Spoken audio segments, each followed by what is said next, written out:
Why do some people refuse to buy a $5 coffee but think nothing of investing $50,000 in stocks? The psychology behind frugality isn't what you think, and it reveals something fascinating about the human mind. What's up, everyone? Today we're diving deep into the minds of frugal people, and I'm not talking about being cheap.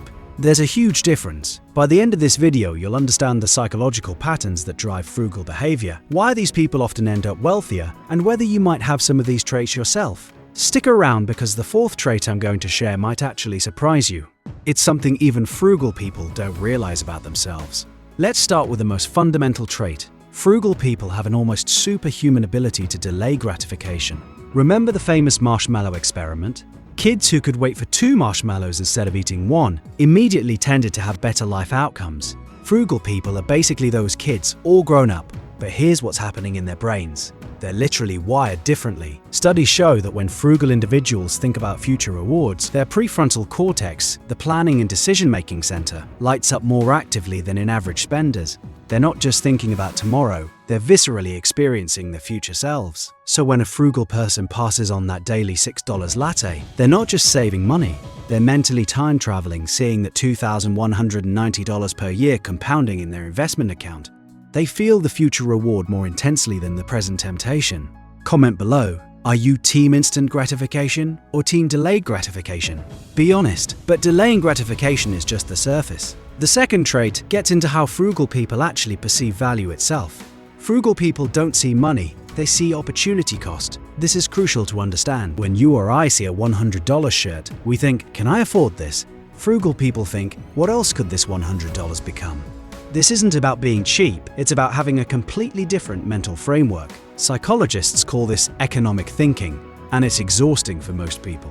Every purchase becomes a complex calculation.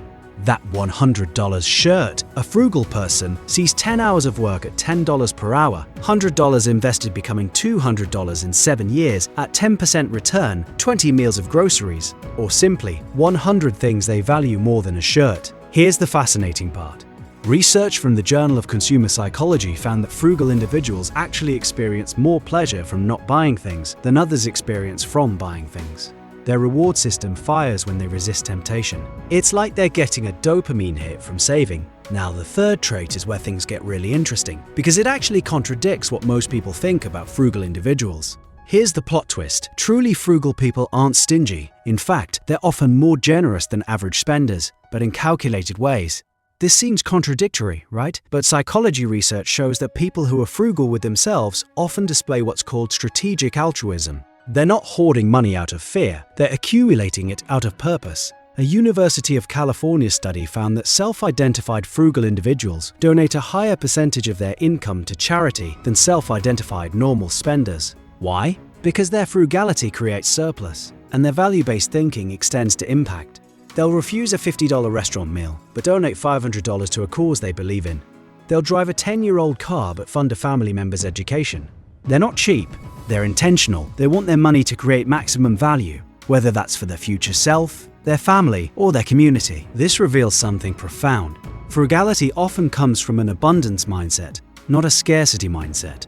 They believe there's enough, they just want to allocate it wisely. If you're learning something new about the psychology of money, do me a favor and hit that like button, and subscribe if you want more deep dives into human behavior and decision making. Let's keep going. Alright, here's the fourth trait I mentioned earlier, the one that even frugal people don't usually recognize in themselves. Most people's spending is emotional. Frugal people's spending is identity-based. And this is the game changer. Psychologist Daniel Kahneman talked about how our decisions are driven by 2 systems, the fast, emotional system, and the slow, rational system. For most people, money triggers the emotional system. We buy to feel good, to fit in, to fill a void. Frugal people have essentially rewired their relationship with money to run through the rational system. But more importantly, they've made frugality part of their identity. It's not what they do, it's who they are. Research on habit formation shows that when a behavior becomes part of your identity, it requires almost zero willpower to maintain. A frugal person doesn't try to save money any more than you try to be right-handed. It's automatic. They'll say things like, I'm not a person who wastes money, or that's not how I live. Notice the language. It's identity-based, not behavior-based. And this is why frugal people rarely fall off the wagon like dieters or people with New Year's resolutions. Their frugality isn't a goal, it's their operating system. Real talk. Do you think your spending habits are part of your identity or just behaviors? Drop your thoughts below. So let's recap what we've learned about the psychology of frugal people. 1. They've mastered delayed gratification and their brains literally process future rewards differently. 2. They think in terms of opportunity cost and value, not just affordability. 3. They're often more generous than average spenders, but strategically so. 4. Frugality is wired into their identity, making it effortless and sustainable. Here's the bottom line. Frugal people aren't denying themselves happiness, they're redefining where they find it. They get satisfaction from growth, security, and intentional impact rather than immediate consumption. And whether you're naturally frugal or not, understanding these psychological patterns can help you make better money decisions that align with your values and future goals. If this video gave you a new perspective on frugality and money psychology, hit that subscribe button for more content on human behavior and decision making. Check out the video I'm linking in the cards above on the psychology of millionaires. It pairs perfectly with this one. Thanks for watching, and I'll see you in the next video.